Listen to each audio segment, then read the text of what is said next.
Fala pessoal, a máscara caiu de vez. Lembra que eles viviam falando em honestidade e criticando o petrolão? Pois é, agora o Flávio Bolsonaro foi pego no pulo com o Vorcarão. Um áudio vazado mostra o senador cobrando milhões de um banqueiro enrolado para financiar o filminho da família, enquanto o povo sofre com a crise. É o esquema das rachadinhas, que subiu de patamar e agora envolve cifras astronômicas. Vem entender como essa bomba pode implodir a candidatura do 01. Trocas de mensagens e um áudio obtido pelo portal da Intercept Brasil, aqui a Globo News também teve acesso a esses áudios, mostram conversas entre o senador e pré-candidato à presidência Flávio Bolsonaro e o dono do Banco Master, Daniel Vorcaro. No áudio enviado em setembro de 2025, Flávio cobra Vorcaro pelo repasse de dinheiro para financiar o filme sobre Jair Bolsonaro. Irmão, preferi te mandar o áudio aqui para você ouvir com calma. Bom, aqui a gente está passando por um dos momentos mais difíceis da nossa vida, né? Não sei como é que vai ser daqui para frente, como é que isso tudo vai acabar, mas tá na mão de Deus aí. E você também, eu sei que você está passando por um momento dificílimo aí também, essa confusão toda, né? Você sem saber exatamente como é que vai caminhar isso tudo. E apesar de você ter dado liberdade, Daniel, de a gente te cobrar, eu fico sem graça de ficar te cobrando, tá? Mas, enfim, não... é porque tá num momento muito decisivo aqui do filme.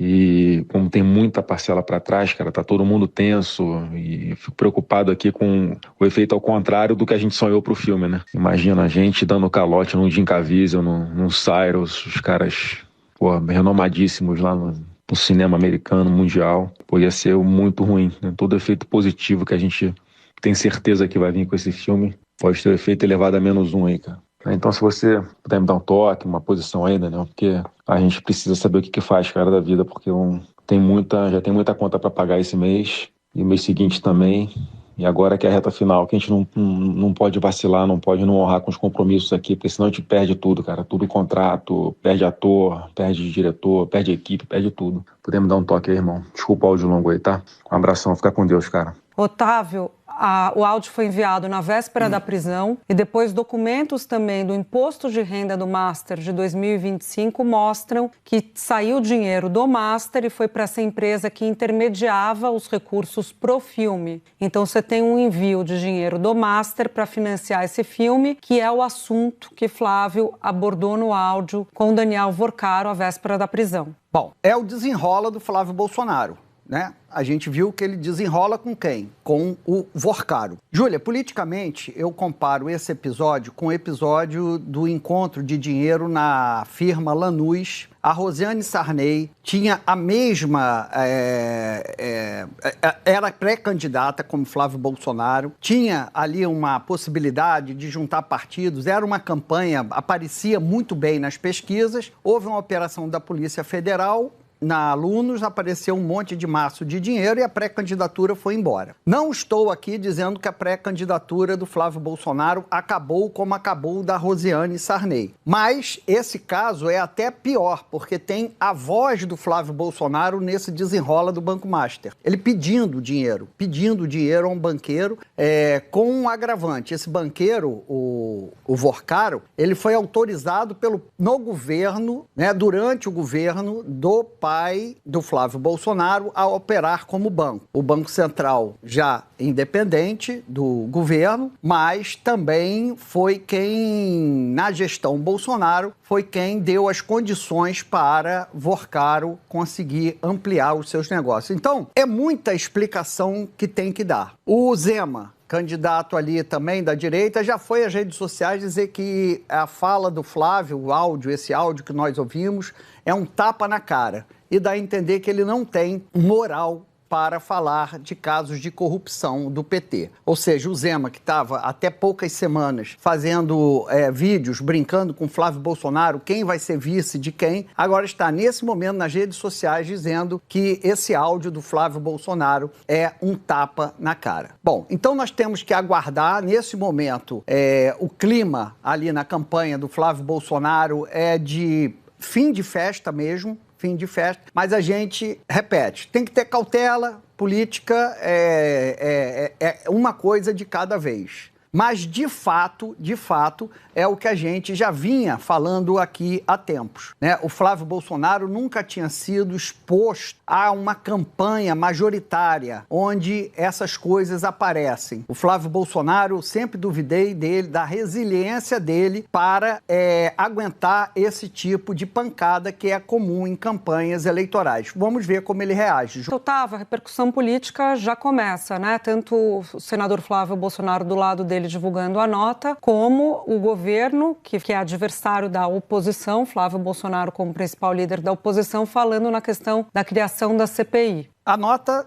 na minha análise, é péssima. Por quê? Porque ele vai dizendo o seguinte, olha, patrocínio privado para um filme privado. O problema é que quem dá esse dinheiro supostamente privado é um banco que está envolvido na maior fraude bancária da história do país, né? Então, e queria usar ali o dinheiro dos bancos privados, aí você tem a Caixa e o Banco do Brasil também no fundo garantidor de crédito, querendo usar esse dinheiro para cobrir o seu rombo. Então, tem dinheiro público, né? Nem que seja do Banco do Brasil, nem que seja da Caixa, nem que seja do Tesouro, nem que seja do Banco de Brasília também, em que ele tentava vender o banco. Então, tem dinheiro público no bolso do Vorcaro. Não dá para dizer que é dinheiro privado. Ele não foi. E assim, não é lei Rouanet. O problema é esse, que se fosse lei Rouanet, ia ter critérios, protocolos, transparência. Então, assim, é justamente o problema é o filme privado e um dinheiro que pode ser, que há dúvidas se é privado. Júlia, e ressaltando com dinheiro público. O Banco Master,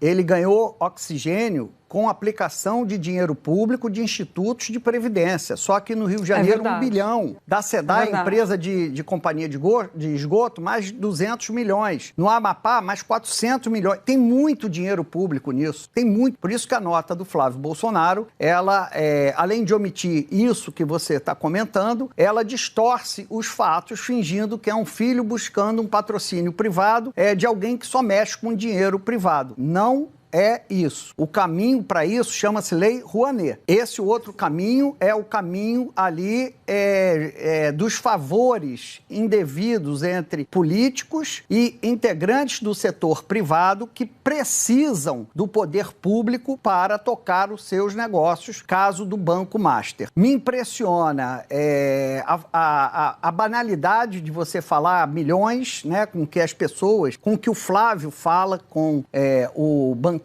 Vorcaro, só para você ter uma dimensão. O Ministério Público do Rio de Janeiro acusou o Flávio Bolsonaro de ter movimentado durante 11 anos 2 milhões em rachadinhas. Durante 11 anos. Num só telefonema ele está falando com um banqueiro enrolado. Naquele momento não estava enrolado, assim, mas nos bastidores sabia-se que era enrolado, mas formalmente não era enrolado, mas ele está falando com esse banqueiro de 60 milhões. Então você pula de 2 milhões em 11 anos para uma conversa, um áudio, que você está no patamar de mais de 60 milhões. Por que esta diferença me chama a atenção? Porque isso tem impacto político. Os escândalos da família Bolsonaro sempre estiveram no diminutivo. É rachadinha. Bem diferente, por exemplo, de mensalão, petrolão, escândalos do PT sempre no aumentativo. Então, o bolsonarismo sempre usou isso para que esses escândalos de corrupção não colassem neles. E, de uma certa maneira, parte do eleitorado absolvia. Não, é uma rachadinha, todo mundo faz isso, mas não é como o petrolão, não é como o mensalão. Agora, pode-se dizer que é um vorcarão. Nesse caso, é diferente da rachadinha, né? Por enquanto, eu não vejo uma implicação criminal. Então, eu estou falando do ponto de vista de montante de dinheiro e de repercussão política. Porque, independentemente de ser crime ou não, a rachadinha não teve efeito para derrubar o Flávio, né? Para o eleitorado. Agora, eu vejo com potencial para complicar e muito a pré-candidatura dele. Gente, o que o The Intercept e a Globo News revelaram hoje não é apenas um escândalo. É o retrato fiel do modus operandi dessa família. A gente ouve o Flávio Bolsonaro com uma voz mansa, quase um coitadinho, pressionando o Daniel Vorcaro, dono do Banco Master. Ele está desesperado porque precisa pagar as parcelas do filme sobre o pai dele. O cara cita até atores de Hollywood, como o Jim Caviezel, com medo de dar calote e queimar o filme, literalmente. Mas o buraco é muito mais embaixo. O Otávio Guedes foi certeiro na análise. Esse dinheiro que o Flávio chama de privado tem um cheiro fortíssimo de dinheiro público. O Banco Master recebeu aportes gigantescos de institutos de previdência e ganhou fôlego justamente na gestão do Bolsonaro pai. É a velha troca de favores. O governo ajuda o banco e o banqueiro financia a propaganda ideológica da família. É de uma hipocrisia que dói. Eles passaram anos demonizando a Lei Rouanet, dizendo que artista é mamador, mas quando é para fazer filme de exaltação ao mito, eles batem na porta de banqueiro investigado para pedir 60 milhões de reais na surdina. Isso não é patrocínio, é balcão de negócios. E prestem atenção na diferença. A rachadinha, que já era um crime nojento contra o trabalhador, envolvia cerca de 2 milhões em 11 anos. Agora, em um único áudio, o Flávio está falando de um montante que faz a rachadinha parecer troco de bala. Como disse o Guedes, saímos do diminutivo para o aumentativo. O vorcarão é o esquema que faltava para mostrar que o discurso anticorrupção dessa direita é uma farsa completa para enganar o povo. Até os aliados deles, como o Zema, já estão pulando do barco e chamando isso de tapa na cara. Se nem a própria direita aguenta mais esse cheiro de podridão, como é que o Flávio ainda quer ser candidato a presidente? Eles não têm moral nenhuma para falar de ética. Nós precisamos compartilhar essa informação à exaustão. Eles sobrevivem da mentira e do silêncio dos seus seguidores. O áudio é claro, a prova é material, e o destino desse projeto de poder deveria ser um só: o banco dos réus, não a urna eletrônica. A candidatura do Flávio Bolsonaro hoje recebeu um golpe de misericórdia da sua própria ganância. É o fim da festa para quem achava que o Estado brasileiro era o quintal da própria casa.